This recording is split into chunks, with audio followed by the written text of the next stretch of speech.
Welcome to another installment of Outside the Ring. This is not going to be our normal, cheery, joking self. Tonight. Not tonight. And, originally we were going to do just a rundown of Raw, but the biggest thing you need to know that came out of Raw is Jerry Lawler came close to passing away. And there was other stuff, but after it happened, I found it really hard to focus on the show. Yes, that is exactly what I was thinking the whole time this was going on. I really, even though we got a really good promo at the end, I really thought that was a great ending. I still, I thought I was shocked. I couldn't think about anything else at the time. Yeah, it was so bad that they pulled all commentary. Yeah. That's how hard it hit people. Yeah. I don't know. I'm still reading bits and pieces of what happened, but apparently we now know it was a heart attack. Yes, it was a heart attack. I actually have here from Stacey Carter, the cat, back in the day, his Jerry's ex-wife. Right. He had a stent and a balloon put in his heart, and right now he is still heavily sedated, but his vitals have stabled, his heart is beating on its own, and he is breathing on his own. So it looks like Jerry will pull through on this, barring any freak turns for the worse, which we pray does not happen. Yeah. I was reading reports also that last night when he was stretchered out in the back before receiving CPR, he actually clinically died for 20 minutes. Yeah, I saw that too. He was apparently dead for 20 minutes, and then they started administering CPR. I don't know if they got him back before they left the arena or on the way to the hospital, but they got him back. Then they got him to the hospital, and we are where we are now. Tough situation for a lot of people last night. Yeah. Backstage, obviously for Vince, because there were rumors that they were going to cancel the rest of the show, correct? Oh, yeah. There were talks that they were just going to scrap everything else, but they kept going, and I think that's honestly what Jerry would have wanted them to do. Yeah, I think so, too. I don't think he would have wanted it any other way. Now, I will say this. We've been critical of Michael Cole's commentary in the past. We've joked about it, how at times he has sucked. And we've even done that with Jerry too. Yeah, but last night I thought Michael Cole did a tremendous job. Big kudos to Michael Cole last night for keeping us updated. Very, very big kudos to him. You could tell they're close. They're friends. And to see his friend carry out like that and still and try to do that tag match like he did. Yeah. It's unbelievable. And the only way that it could have been more heartfelt, and I'm not saying it wasn't heartfelt from Michael, but the only way it could have been more heartfelt is if it was JR. Yeah, JR on Twitter was he was very shaken, as you could tell if you go to his Twitter page. JR was not he was taken aback by it. Yeah, because JR and King are like two peas in a pod. They're brothers. Yeah. They were on the road together forever, for days. Yeah. Unbelievable. I just have never seen it, and I don't want to say this, and obviously Jerry's doing better. Yes. It brought me back to Owen Hart. It brought me back to that whole surreal feeling, like, oh my God. Yeah, that feeling of this isn't part of the show. Right. This should not be happening. Right. I just, Yeah, because, again, it was really hard to focus on anything from the show, and if you were following our Facebook and our Twitter last night, I was just I really wasn't even updating it for the show until what happened with Jerry, and then I was all over that. It was an interesting Raw, but we're not really going to talk about it, but I was actually watching football, and I turned it back right when the tag match started. And I was interested because they had Bryan and Kane out there as a tag team. Yeah. And that was kind of like you're watching it, and then all of a sudden you don't hear Lawler anymore. Yeah, you don't hear Lawler, and Cole is hardly saying anything. So, and you see the fans, they're all looking over by the commentators. Yeah, and Cole did his best to, keep the commentary on track, keep it on the match, not draw attention, at least to the viewing audience, right. What's going on, and then he let the match go, and then he let us know. Right. And I also heard that in the back, Vince was with Jerry all the way until they took him out of the arena. I even heard he was there at the hospital. Yeah. I was told he went through the whole ordeal with the King. That's crazy. I mean, that is, again, we talk about Vince sometimes, and he's crazy. All he cares about is the money. Yeah. But, he stepped up. He was close with Lawler and still is close to Lawler. Mm-hmm. That was awesome for Vince to do that. Oh, yeah. How about, talk about a tough spot.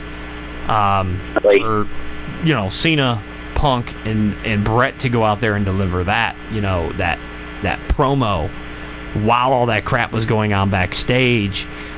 For Cody and Ray to go out there, for Sheamus to go out there, and David Otunga even. And that these guys had to know what was going on. Oh, absolutely. Well, they might not have known, exactly, but they knew that, something wasn't right with Jerry.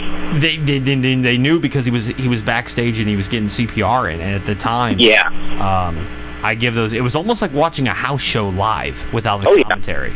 Yeah. It was the weirdest thing. Like, a lot of people got on our Facebook and our Twitter page, and they were like, "What's going on? Why isn't there commentary? What the heck?"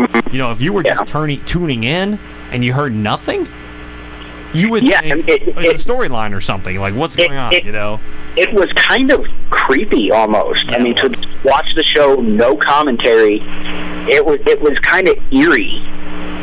It was almost like I can't even describe it. And I thought they did a good job. If they would have just cut the show, I think a lot of people, I don't know if they would have been upset. I don't think they would have, and honestly, if they would have been upset, whatever. Yeah, too bad. Exactly.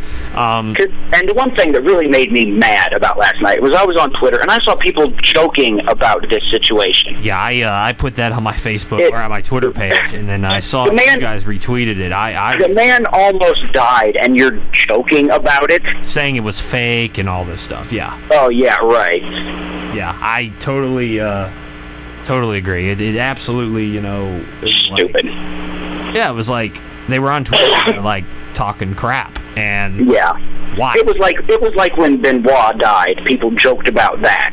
Yeah, well, I think they joke about anything. Like, it's a big, This was something that, it's interesting to me because of the couple things. They were in Canada, number one. Mm-hmm. Number two, Brett was there, who just recently had a stroke a few years ago. Yeah. 3, Lawler was at the desk, and I know this is crazy, but CM Punk, when he's out there doing the promo with Brett at the beginning of the show, said to Lawler, "How you feeling tonight, Jerry?" Which was weird. Obviously, I don't think that was his exact wording, but he mentioned something. He said something to how Jerry. How are you doing tonight, or how are you? Yeah. And then one thing that I did think was in poor taste, and this was after, the first update that Cole gave, and it just might not have been intended. This was probably in the script, didn't have time to get cut out. Mm-hmm. But when Daniel Bryan and Kane were fighting back and forth, they were arguing over the team name, who should get top billing. Oh, it's Kane and Daniel Bryan. No, it's Daniel Bryan and Kane. Yeah. Then Kane said maybe it should be called Kane and the dead, eviscerated corpse of Daniel Bryan. I found that in bad taste, but like I said, there probably wasn't enough time to cut that out of the script. I think a lot of that is pre-taped. And I think you're exactly right. I think the editing team had no time to pull it. And that was kind of a vital segment. They couldn't just pull that out and then just, hey, here's Kane and Daniel Bryan as a tag team. I was very much worried for Jerry last night. I was, he was trending on Twitter. He was trending up until today. He was on the news. I've heard ESPN even talk about it. I mean, this is there was something I saw. Maxim magazine put together an article of the top 15 or 20 whatever of Jerry's one-liners, like his best singers. I saw that. And you know, I just find it. I'm not going to say odd, but to see a wrestler, you know, somebody that is not really accepted by like everybody, you know, because wrestling is still kind of an oddball thing for people to be watching. Right. To get, you know, exposure like that, it just goes to show you that, you know, he was well known. Oh, absolutely. His feud with Andy Kaufman was huge. Very. You know, his feud with Andy Kaufman, just his early career. I mean, he was the king of wrestling in Memphis. Yep. I agree. So yeah, it was a very it was an interesting Raw. It was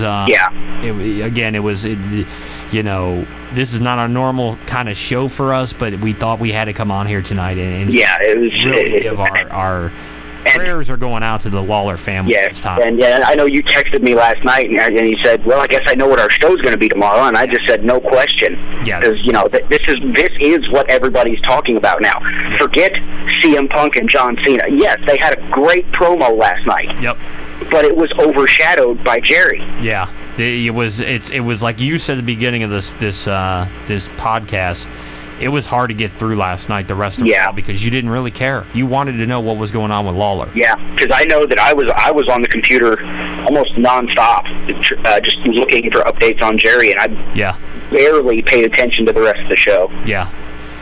Well, if you want to chime in on this, comment below, and also our Facebook Outside the Ring, our Twitter Outside the Ring with the number 1, and our email. OutsideTheRing316@gmail.com. And I think from both of us to the Lawler family, we wish nothing but a speedy recovery for you. Yes, nothing but a speedy recovery.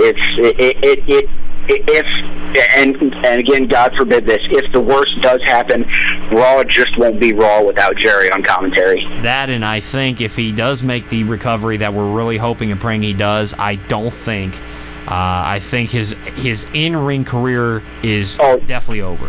Yeah, that'll definitely be over. I can't see him trying to have more matches when he just had a heart attack at 62. Yeah, and he was just sitting at ringside. Yeah. Now, granted, he did have a tag match earlier in the night. Yes, yeah. But I think a lot of it was due to the travel, and he does do independent shows still. So yeah. But we are going to try to do a more positive, unless something obviously happens, we're covering the story, but we are going to try to get back to normal tomorrow night. Yes. So, for Troy Austin, I'm Jason Murphy. We'll see you tomorrow night outside the ring.